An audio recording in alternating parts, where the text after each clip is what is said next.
ہمارے یہ جو اب یہ 3 لوگ ان کو جو پسند آ گئے ہیں، ان کی کیا خاصیت ان کو پسند آئی ہے؟ یہ کہ ان جنرل مشرف کے سالوں کے اندر 11 ڈرون اٹیک تھے. ان دونوں کے یہ بلکہ سارے یہ تینوں اکٹھے اقتدار میں تھے. ان کے 10 سال میں اس ملک میں 400 ڈرون اٹیکس ہوئے. ایک دفعہ ان کے منہ سے نہیں نکلا کہ مذمت کرتے ہیں ہم.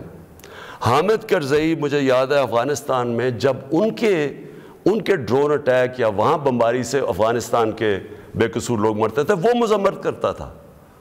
جدھر افغانستان میں فورن فوجیں تھی، یہاں ہم بیٹھے ہوئے ہیں 400 ڈرون اٹیکس میں ایک دفعہ کسی نے مذمت نہیں کی.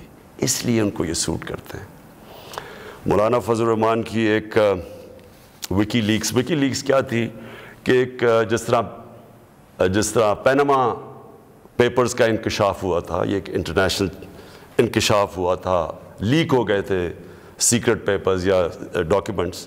تو پیناما جو وکی لیکس میں وہ انکشاف ہوتا ہے کہ جو پاکستان کے اندر امریکی ایمبیسڈر تھی این پیٹرسن، اس کو مولانا فضل الرحمان اس کو فضل الرحمان کہتا ہے کہ مجھے موقع دے دے، میں بھی وہی خدمت کروں گا جو باقی آپ کی خدمت کرتے ہیں. یہ وکی لیکس میں تھا. نواز شریف کا برکا دت کی کتاب میں ہے کہ وہ نیپال کے اندر نریندر مودی سے چھپ کے مل رہا تھا اپنی فوج سے بچنے کے لیے. ڈان لیکس میں کیا تھا؟ ہندوستان کو میسیجنگ ہو رہی تھی کہ جناب میں فوج کے ساتھ، اگر فوج یہ کریے تو فوج کریے، میں نہیں کر رہا.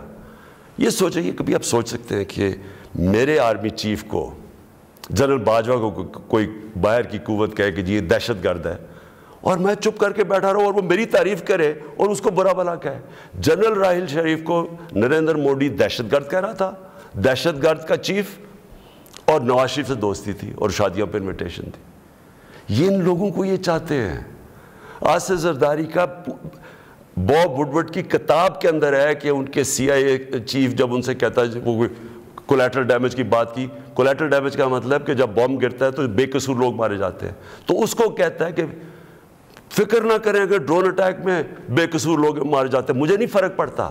یہ پاکستان کا پریزیڈنٹ کہہ رہا ہے دوسروں کو جس کو تھوڑا سا، اور کتاب میں وہ لکھتا ہے کہ وہ حیرت آتی ہے کہ یہ کیسے ملک کا صدر بات کر رہا ہے. اس طرح کے لوگ ان کو پسند ہیں. اور شہباز شریف اس کی سٹیٹمنٹ کہ جی عمران خان نے بڑی غلطی کی ہے ایبسلوٹلی ناٹ کہہ کے. یعنی یہ جو ان کے دور میں ایبسلوٹلی ناٹ کیا تھا، میں نے صرف یہ بات کہی کہ ہم امن میں آپ کے ساتھ ہیں، ہم جنگ میں آپ کے ساتھ نہیں ہیں، ہم کسی کانفلکٹ میں آپ کے ساتھ، لیکن جو بھی آپ امن افغانستان میں کہیں چاہتے ہیں ہم ساتھ ہیں آپ کے.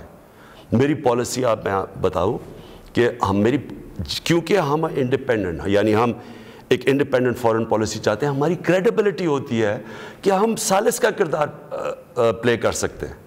وہ صرف تب ہوتی ہے جب آپ لوگ سمجھیں کہ آزاد ہے آپ کی فورن پالیسی.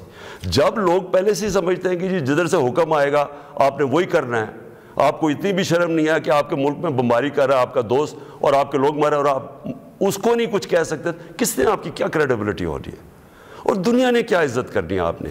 جب ہم یہ وار آن ٹیرر میں حصہ لے رہے تھے، بیرون ملک پاکستانیوں سے میرا تعلق بہت ہے. کبھی ان سے پوچھے کہ ان کو کس ذلت کا سامنا کرنا پڑا. ایئرپورٹس کے اوپر ان سے کیا ہوتا تھا، پکڑ کے ان کو ڈیٹین کر دیتے تھے. عام بے قصور لوگوں کو پکڑ کے پاکستانی کو جیل میں ڈال دیتے تھے باہر کی ملکوں، جبکہ یہاں ہم ان کے لیے جنگ لڑ رہے ہیں، باہر پاکستانی دشمن بنے ہوئے ہیں. کبھی کسی سے پوچھے کہ ان بیچاروں سے کیا، کتنے پاکستانیوں کو جیلوں میں ڈالا گیا، کسی نے کوئی بات کی، کسی نے ان کے لیے سٹینڈ لیا. تو میں جب یہ میں کسی کے اگینسٹ نہیں بات کرتا، میں صرف یہ کہتا ہوں کہ میری جو سب سے بڑی ذمہ داری ہے وہ میرے 22 کروڑ لوگ ہیں، میں ان کے لیے فورن پالیسی بناؤں گا. تو یہ جو شہباز شریف کہتے ہیں ایبسلوٹلی ناٹ، میں نے نہیں کہنا تھا، کیونکہ آپ کا تو پاور میں آنے میں مقصد ہی کچھ اور ہے. آپ نے کب پاکستانیوں کے لیے سٹینڈ لیا ہے؟ بتائیں کتنی دفعہ یہ جب بمباری ہو رہی تھی آپ کے منہ سے آواز نکلی، اور آپ کے بھائی صاحب کبھی بات کر ہی نہیں سکتے کیونکہ آپ کے سارے جو اربوں روپے سب پتہ ہے ان کو کدھر پڑے ہوئے ہیں۔ سبسکرائب کریں اور بیل دبائیں تاکہ کوئی خبر رہ نہ جائے۔